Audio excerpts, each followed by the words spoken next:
Assalomu alaykum do'stlar. Sizlarga 2015 yildagi Oqsuvetdagi Captiva'mizni reklamlasib beramiz. Ko'p odam so'rardi. Satsangiz zo'rindan do'stlar buni.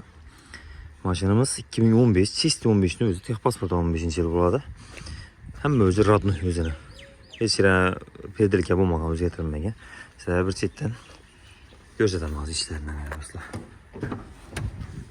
Do'stlar. İşler ham akkuratniy. İçerinde kırçık yırtıkları yok.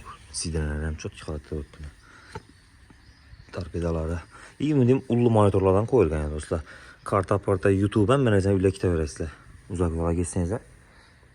Şimdi maşin ya dostlar. Maşinimizde. Buna Plus hele arkasını göstermezdim. Metanam var dostlar. Metanam 30'luktan 4 tane metan durttu. Şimdi akkuratni durttu. Hadi. Belen poplatken noktadan pespolik durttu. Maşinamız yine dostlar. 4 santim veren şöyle.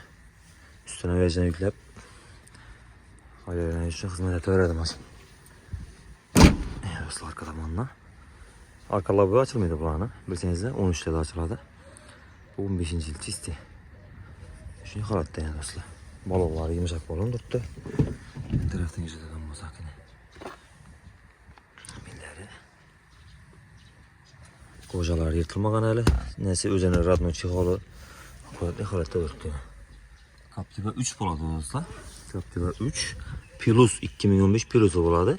136.493 km yürüttü yani dostlar. Tablosu ECD'nikinden çıkardı. Bilseniz de Captiva 4'nikinden. Şimdi işler başka boladı Captiva 4'niki. Şimdi madem.